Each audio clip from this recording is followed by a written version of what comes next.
Right, so you too can, be a part of that slot in the program, right?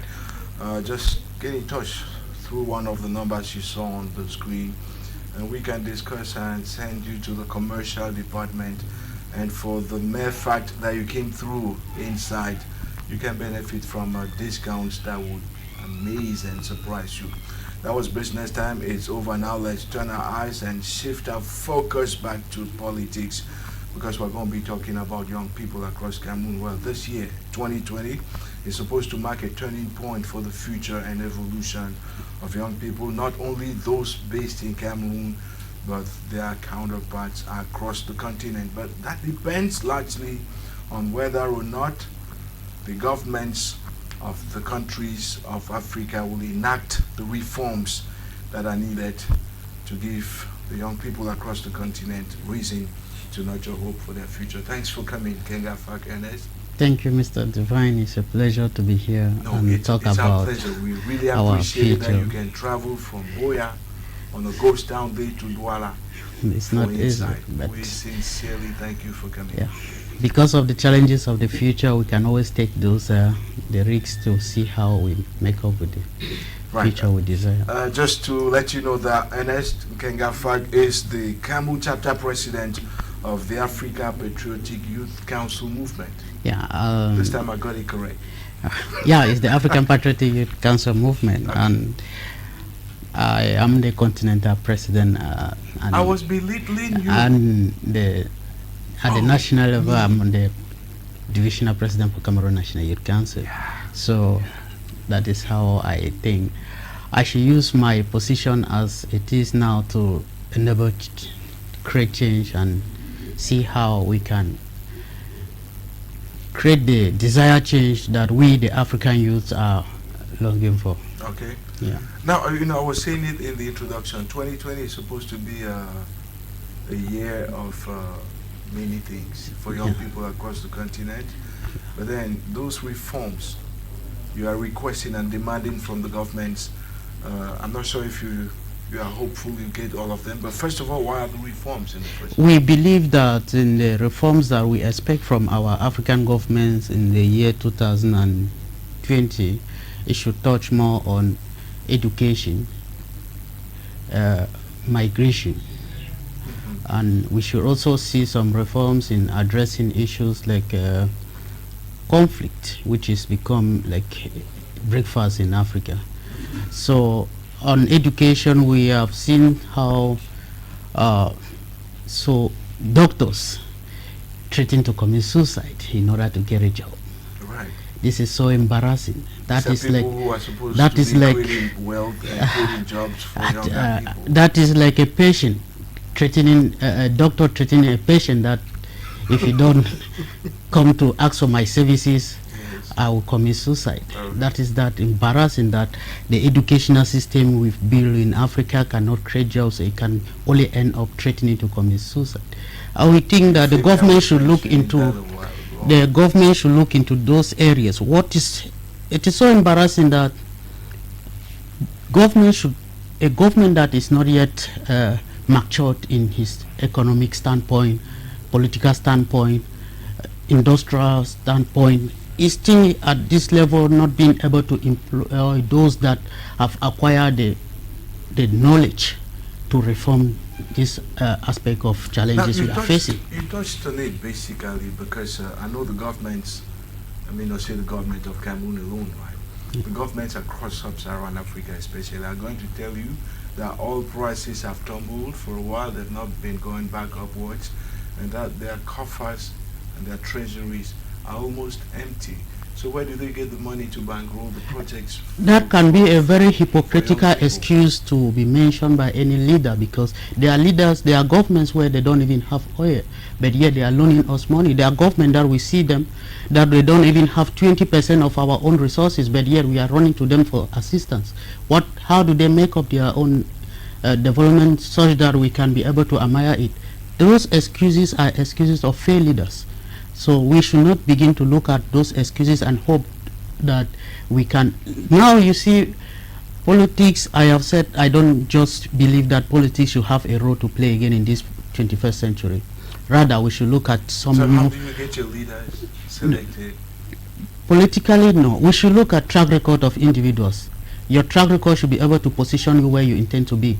You should not come and tell us things that we will keep hearing them for the past 25 years, In other words, 50 you're years. proposing a new system that is not Yeah, based of course, on it will democracy. automatically come into play. Like we've seen that in the early, in the beginning, where we have the League of Nations collapsing to form UN. UN is also, people have lost trust. Maybe something else will come up, and that is how evolution keeps changing.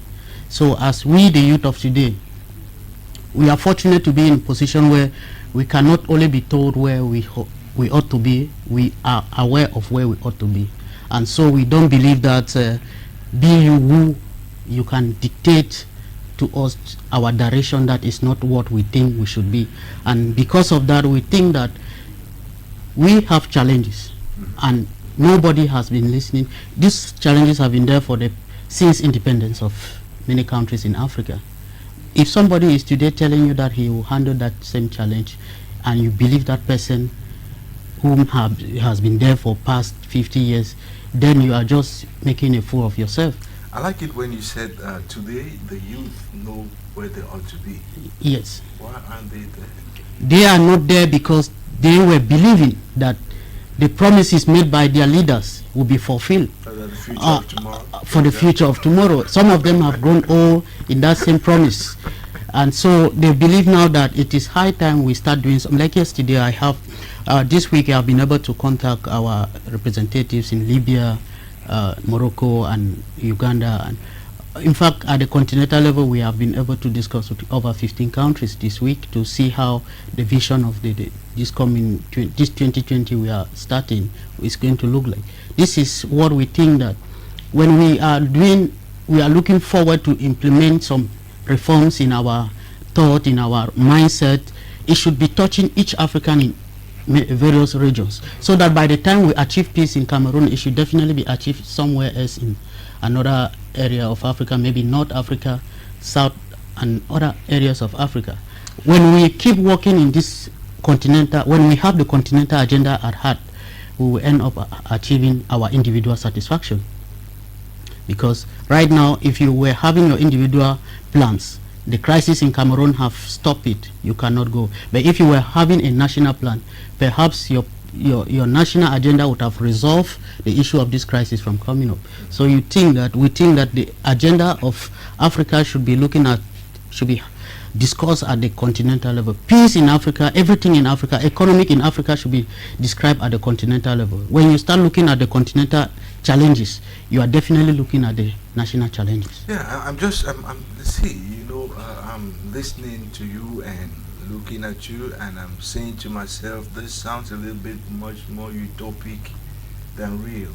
I take Libya, for example. Recently, people met in Germany to discuss the plight of Libya, which is Africa. And that is where we feel that we are very embarrassed that the current leaderships in Africa has not been able to give dignity of Africa. How would African problems be taken out of Africa to discuss on behalf of Africa? It means that we are still enslaved. If you don't accept it and you are working as a slave, then you should definitely just change your name to accept one. Because how would you imagine that crisis that is affecting, for example, Cameroon? How many countries in Africa have called for the resolution of war to resolve Cameroon crisis? They allow it, and we have found many countries intervening from outside Africa. This has not given enough credibility to our leaderships in Africa. We should start looking at how we can address our problem ourselves. Because if a European brings a solution to Africa, he owns the key to that solution. Right. What if he throws the key somewhere else that you cannot find it? You get stuck, right? You get stuck. Okay. The same thing. Your problem should be able to be at least handled by yourself and your neighbors. Okay. Now, at the start of your discourse, you mentioned one of the reforms you're asking for is in the education system, which means we need to train people to be job ready. Yes, the job market today does not depend on what we read in school. It depends on what you can. I have always said that there are two ways that you can make money. It's either you're offering services or you are giving out your product. Now, when you know that these are the formula in which you can make money, which of this formula do you own, or are you in control? All right. So you have to check and look at it. If I am in control of my services are demanding in the job market, then you are ready for money. Okay. If your product is ready and demanding in the world, in the job market, in the markets, you are ready to earn some money. But if you don't own any of these two things, ask yourself a lot of questions and get one ready. Now you also briefly talked about migration. That's one Yes, of the because reforms you're expecting. migration has been one of the most destructive element in the building of Africa. No, but those guys who are in America, in France, in the diaspora. No, when I talk about migration, I mean the migration that you are not migrating of goodwill. You know, there is goodwill migration that you like want to travel because there is a way out for you to travel and get what you want. Right. Not like you've been frustrated and think that you have to migrate. United States to Mexico. Yeah. Right? That is the They're kind going of to migration. Paris, the Sahara. The frustrating kind of migration is what we are talking about here. That is, you are not traveling, or you are not leaving your country or your continent because you initially intended to, but because of conditions, the system in place, the bad governance. How can you offset the status quo? How can you change it?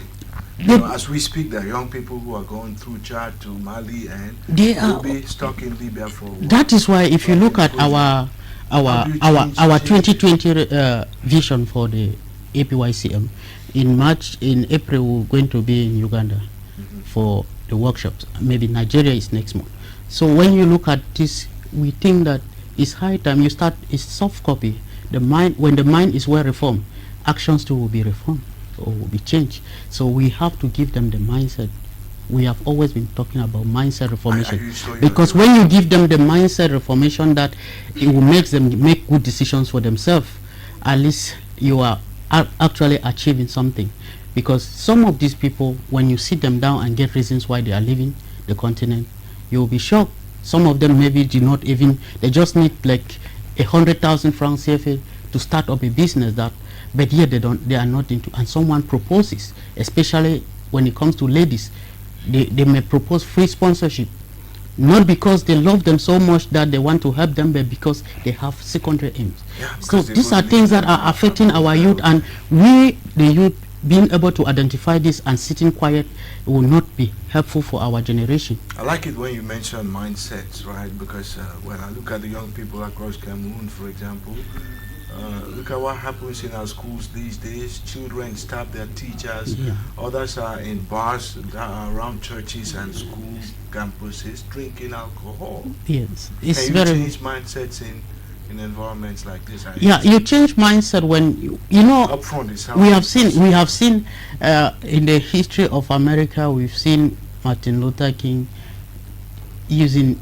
peaceful method to reform the American system. Okay. And today we have all You we think can, it's nobody. possible in It's, Africa? it's possible everywhere, because America is once America. America is what it is today, not because it was not the way it is today when Martin Luther was not there. After he passed away, people began seeing how the impact he has created, and it has actually changed and reformed to an extent. We've just heard of Professor Lumumba. We've heard of the Nobel Peace Prize winner is just few months in office being able to win that kind of a big prize that most non-African president has ever won. That I think I'm not making a mistake to say this. So he is a very young man, 42, 43 years, having to be in office less than 1 year, winning a Nobel Peace Prize. These are the things that we believe that young people. Like drops of water in Yes, oceans, young people can do it. That's what you mean. Yes, young people can do it. If we find our age group doing it, we believe that we can do it. But if you find somebody at 100 sitting in an office and encouraging you, do you think that person has good plans for you? Are you talking about the leaders of Cameroon? Not only in Cameroon, but Cameroon is always a good example when it comes to negativity and also to an extent positivity. Okay. Yes. So I want to thank you sincerely for coming. When's the next meeting in Cameroon holding? Yeah, the next meeting in Cameroon, it will be April around between the first half of the year. Okay, this year 2020. Yes. I just want to find out who is eligible to come join you as a member. Yes, as you can, we have 36 African countries as of now under the APYCM, the African Patriotic Youth Council movement, and it is open for every African and Africans and people of African descent, because we believe that the technology that has been, we can benefit from our brothers and sisters that were used as slaves who migrated, but they still have interest to invest in Africa. There are a lot of them that believe that Africa is, like I met one African American in Ghana, and he was so impressed and is part of us, and he's doing a lot to see that we succeed in our vision. Most of them still believe that Africa is their home and they are willing to come back, but unfortunately the system is so that they don't believe that they can export those dreams here and really achieve them. So we can be a good foundation, and it attracts everyone to invest in. The year of the return is still on, right? Scores of Africans who were settled in the United States are coming back home. Thank you for coming. I'm so impressed, and always want to appreciate the effort the media is doing to help us, and especially you and Canada in particular. Stop doing this, you're giving me the goosebumps. Thank you so much. Coming, right? I'm so impressed. If you want to be part of the Africa Patriotic Youth Council movement, it is that to www.apycm.com. all right, please go there and find out. I think you're going to meet very interesting things that could just charm you and get you interested in the projects that they're building for not only Cameroon but for Africa as a whole. That was Kenga Fag Ernest, the continental president of that prestigious association that's struggling to offset the status quo and make youth